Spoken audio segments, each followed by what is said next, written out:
Olá, você que nos acompanha aqui pelo canal Fala Barreiras.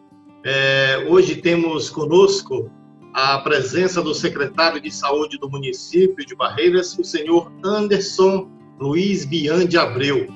Ele que é graduado bacharel em fisioterapia pela Faculdade São Francisco de Barreiras, mais conhecida como FASB, é pós-graduado em gestão de serviços em saúde pela Faculdade de Tecnologia Darwin, pós-graduado em fisioterapia em ortotraumatologia, pós-graduado em fisioterapia hospitalar e tem uma longa experiência aí no âmbito de docência e gestor administrativo e financeiro. Então, o Anderson é dono de um invejável currículo, né? Bem, o Anderson, ele é secretário da cidade de Barreiras e vai falar para a gente sobre muitas coisas aqui hoje. Inicialmente, eu gostaria de saber do secretário como é que vai funcionar e como é que funciona o Centro de Referência Covid, que foi inaugurado aqui em Barreiras nesta quarta-feira, 16. Anderson. Atendimento de pacientes suspeitos coronavírus, como principalmente de pacientes pós-Covid, que é os pacientes que tiveram contato com a doença e tem ali alguma sequela, precisa de um atendimento especializado. Então, essa unidade foi entregue ontem, o Centro de Referência Covid, para o paciente pré-Covid, ou seja, suspeita Covid, e para o paciente pós-Covid, que é o paciente que teve Covid e precisa de um atendimento especializado, seja ele com pneumologista, infectologista, fisioterapia respiratória, que é um tratamento importantíssimo nessa fase pós-Covid da doença, que muitos ficam com sequelas respiratórias.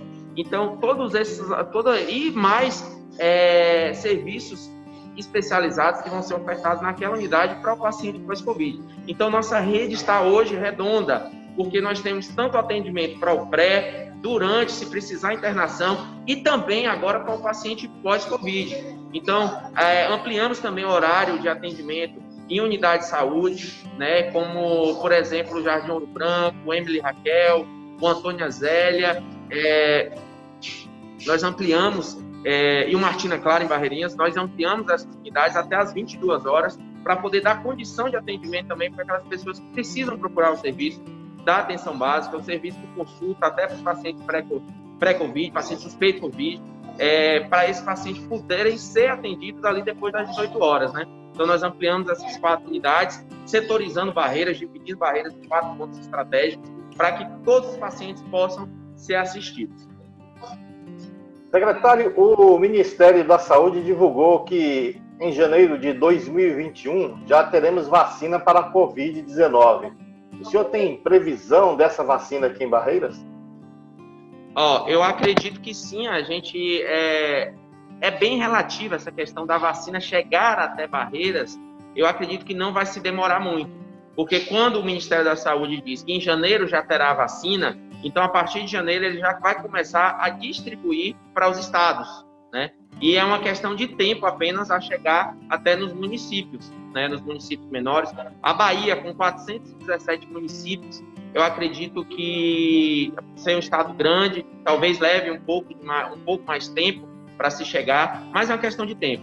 Tendo a vacina, é uma questão de tempo até chegar a gente. A grande questão realmente é a vacina ser apropriada, a vacina ser adequada, ser testada, realmente passar por todo o protocolo para ser uma vacina que tenha, de fato, eficácia, né, para os pacientes. Então, essa é a maior preocupação. Essa vacina saindo, não tenho dúvida que ela será replicada e será distribuída a todos os municípios, porque é um anseio, né, de toda a população, é um anseio de todos os governadores, de todos os prefeitos, de todos os municípios, que essa vacina chegue e que possamos fazer, assim, a imunização, né, dos nossos pacientes, dos nossos munícipes, para que possam ficar livres, né, do coronavírus, para que possam ficar imunizados, né, e passarmos logo dessa fase, podemos tirar a máscara, podemos abraçar os nossos amigos, podemos conviver normalmente como convivíamos. Correto. Olha, assim, existe uma grande dúvida da população em respeito à questão da vacina. Qual o período para que seja feito um teste da vacina para saber da sua eficácia? Você que é conhecedor da área. Depende. Essas vacinas, esses imunológicos, todas essas que são feitas, são estudadas em laboratório, são feitos os testes em animais, são feitas as análises, para depois se ter ali um N de pessoas que possa ser feito, então, os estudos, um duplo cego, ser feito um estudo com placebo, com pacientes, onde vai ser usado de fato a vacina e outros vai ser usado placebo, para poder ter um acompanhamento da eficácia da vacina. Então, existem as fases de testes da vacina, existe um estudo, e isso demanda tempo, né? Por isso que nós estamos com a pandemia desde março, aqui, desde o início do ano, aqui no Brasil já, desde março, e até hoje não saiu vacina ainda. Por quê? Porque isso precisa ser estudado, precisa ser analisado, precisa ser visto as reações adversas que ela pode causar nas pessoas. Então, não é algo simples, né? Precisa ser estudado minuciosamente. Para se chegar a testar no ser humano, precisa se ter uma segurança muito grande do que está sendo feita, né? Então, vocês viram, aconteceu até agora de uma vacina, da vacina de Oxford, que foi suspensa porque tinha dado uma reação adversa no paciente, mas já foi retomada novamente. Então, isso tudo tem que se ter muito cuidado. Não é de forma aleatória, é de forma bem técnica que é feito o estudo dela, né, bem minuciosa, para poder se ter segurança na hora de confeccionar isso em massa, né, para a população. Perfeito. Anderson, como é que é encarar esse momento assim tão crítico que a humanidade está passando, e principalmente, ou seja, especificamente aqui em Barreiras, quando os números de mortes, ontem mesmo tivemos a notificação da morte de uma criança de 6 meses de idade, também quanto ao número de casos confirmados, que estão tão altos, né, aqui no nosso município. O aparelhamento e a estratégia tomada pelo município de Barreiras estão sendo suficientes? Nós sabemos que é uma doença nova, né, Osmar, e ninguém estava preparado para ela. A realidade é essa. Nós tivemos que nos estruturar, e isso nós fizemos desde o início. Então, hoje, nós podemos dizer que temos condição de receber e de atender qualquer paciente que necessite do serviço para o coronavírus. Porque nós temos um pronto atendimento que recebe os pacientes, temos toda a rede de atenção básica, temos as medicações disponíveis nas unidades para os pacientes que, se fizerem necessário, for prescrito pelo médico. Então, nós temos os leitos de internamento, inclusive leitos de UTI, contratados pelo município. Leitos de UTI, 10 leitos de UTI, 10 leitos de observação. Nós temos agora o tratamento pós-Covid. Então, nós temos toda uma rede envolvida e estruturada para assistência ao paciente Covid. Então, nós temos sim hoje toda uma assistência necessária para esse paciente. A gente sabe que o índice de óbito ele é alto no Brasil, ele é acima de 3, e em Barreiras o nosso índice de letalidade é 1,65. Então, está muito abaixo do índice nacional. Nós temos, mesmo assim, para quem perde o seu ente querido, para quem perde seu pai, para quem perde sua mãe, para quem perde um familiar, o índice é 100%, porque ele perdeu alguém da sua família, alguém que ama. Mas nós estamos trabalhando para não se perder ninguém. Nós estamos trabalhando para que possa ser dada condição de atendimento a todos que necessitem. E isso a gente tem feito, e isso a gente está trabalhando. Então, sim, a rede está estruturada, nós contratamos profissionais, especialistas, profissionais médicos para atendimento. Então, nós fizemos todo o que foi possível e até impossível de ser feito. Nós vemos fazendo para poder dar condição de atendimento a todos que necessitem. A gente sabe que é um momento delicado, que é um momento de atenção de todos têm que se cuidar. E nós dependemos também, Osmar, da conscientização da população. Porque não basta a gente fazer o nosso papel, não basta a gente estruturar todo um serviço, ter todo esse desgaste, ter todo esse trabalho, e a população, uma pequena parte ainda da população, não ter consciência, não fazer o uso da máscara correto, ficar fazendo aglomeração. A gente teve que interditar pontos turísticos contra a responsabilidade de algumas pessoas, como, por exemplo, as cachoeiras. Nós chegamos lá por denúncias de mais de 500 pessoas estarem lá e tivemos que interditar aqueles pontos turísticos. A prainha também ali no Rio de Ondas. Então, nós tivemos que tomar atitudes assim mais severas por conta da irresponsabilidade de algumas pessoas. E o interessante, Osmar, é o seguinte, o triste é o seguinte, que quem está ainda a óbito não são essas pessoas que vão para a festa, que faz aglomeração, que vai de maneira irresponsável. São as pessoas que estão em casa em isolamento, são os idosos. A grande parte dos óbitos que nós estamos tendo são pessoas idosas, que infelizmente o jovem que gera essa aglomeração e que vai fazer isso, ele pega o coronavírus e leva para casa, e leva para o seu pai, para o seu avô. Então isso é muito triste.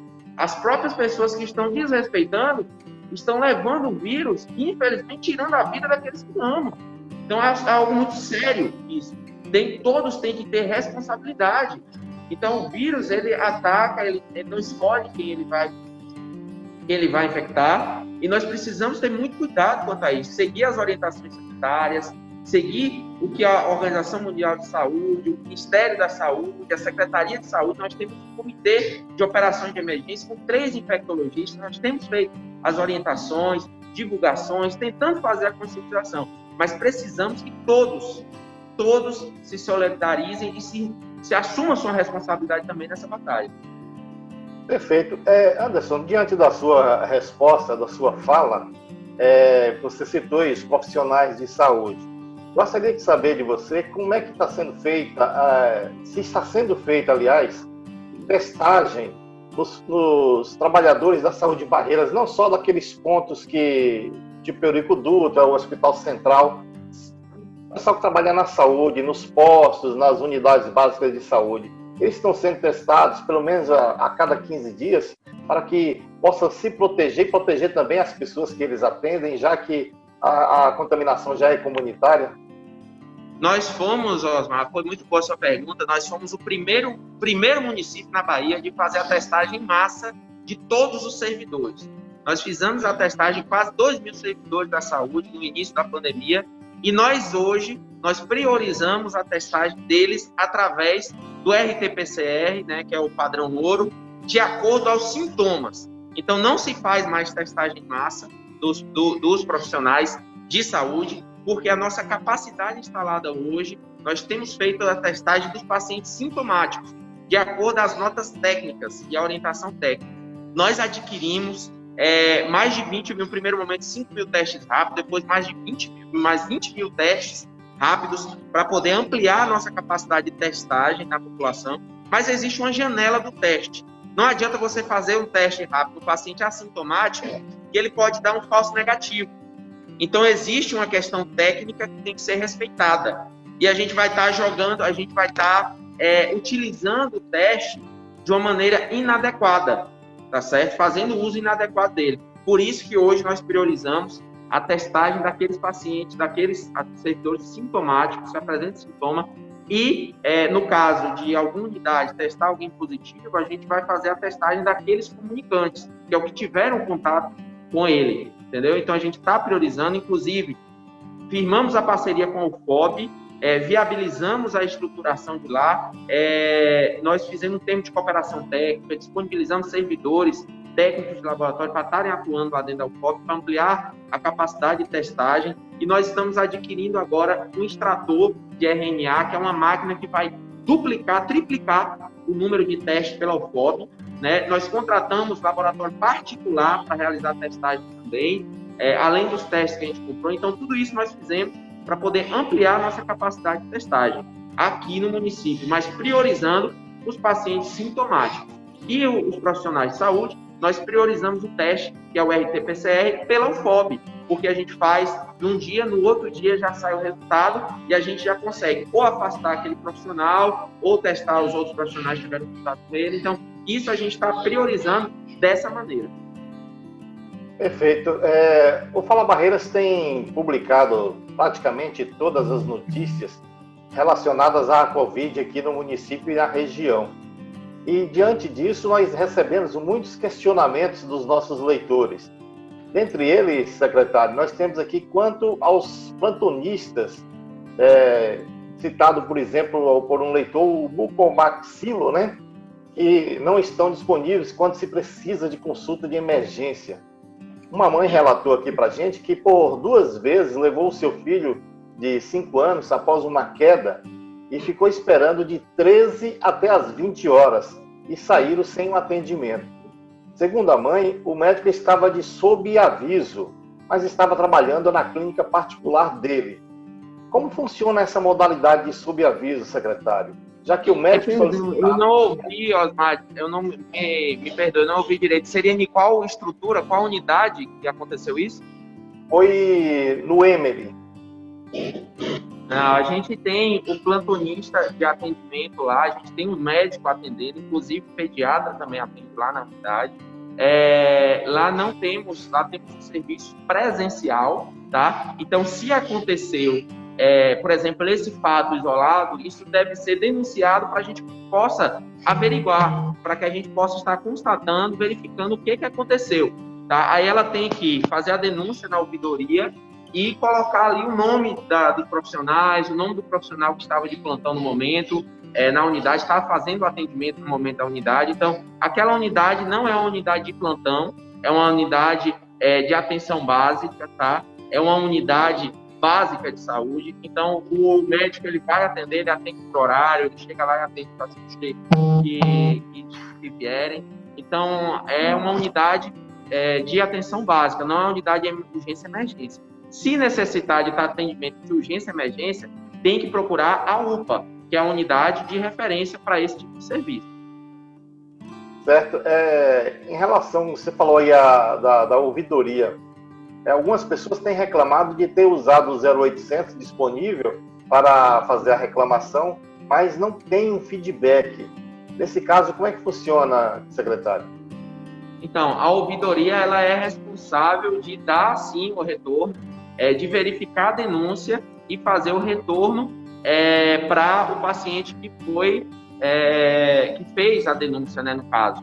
Se não foi retornado, provavelmente ainda está em investigação, porque alguns casos demandam uma investigação mais minuciosa, né? Demandam levantamento de prontuário, demanda análise de câmeras. Então, existe todo um critério que é feito, todo um levantamento que é feito, porque toda denúncia tem eu costumo dizer que toda denúncia tem 3 lados, né? Tem um lado de quem está denunciando, tem um lado de quem está se defendendo e tem a verdade, né? Então, assim, a gente precisa verificar todos o contexto, né? Todo o que for necessário, e às vezes isso demanda tempo. Talvez por isso algumas denúncias demoram um pouco mais a ser respondidas que outras. Uma outra pergunta que nos chegou aqui, secretário, creio eu, devido à gravidade, é que merece um esclarecimento. Que é uma coisa que muita gente tem dúvida. Esse questionamento se diz o seguinte: os médicos contratados para atender crianças lá no Emily Raquel, como é que funciona a escala de horário deles? Já que a população chega por volta do meio-dia para pegar uma senha, a depender do médico, esse chega lá para atender às 15 horas e 30 minutos, porque antes está em uma clínica particular também. Como é que realmente é feito esse acordo, esse contrato entre a prefeitura e esses plantonistas? Como eu disse, lá não é unidade de plantão. Lá não é unidade de plantão. Lá os médicos atendem por demanda, atendem por ordem de chegada, atendem por marcação. Então, é uma outra modalidade de atendimento.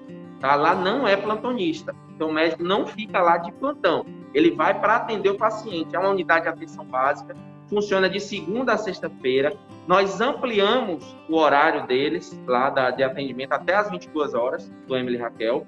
E lá o médico atende de acordo com a hora de chegada, de acordo com a demanda. Então, ele atende por produção. O que ele atende, ele recebe o que ele atende, tá certo? Então, não é plantão. Então, essa é a modalidade de atendimento lá naquela unidade de atenção básica. E lá ele faz esse atendimento de acordo com a ordem de chegada, de acordo ao número de pacientes. Então, todos devem sim ser atendidos, porque nós disponibilizamos os profissionais médicos para atenderem lá naquela unidade.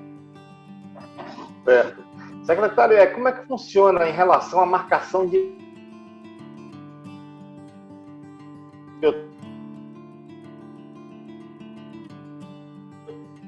ele tem 96 anos de idade. Ele foi consultado e recebeu um encaminhamento, ou seja, um pedido de uma consulta para um cardiologista.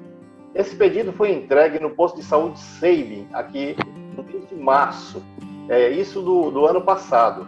E somente em dezembro ele recebeu a autorização para a consulta. E o outro caso aconteceu também com um senhor com mais de 90 anos de idade. Ele consultou com o otorrino, né, e pediu um retorno de 30 dias. Isso foi em outubro também do ano passado. E ele me falou ontem, quando eu disse que ia te entrevistar, que até hoje o pedido de retorno está no Emily Raquel. O que acontece para que se tenha esse lapso temporal tão grande, secretário? A pandemia, né, meu irmão?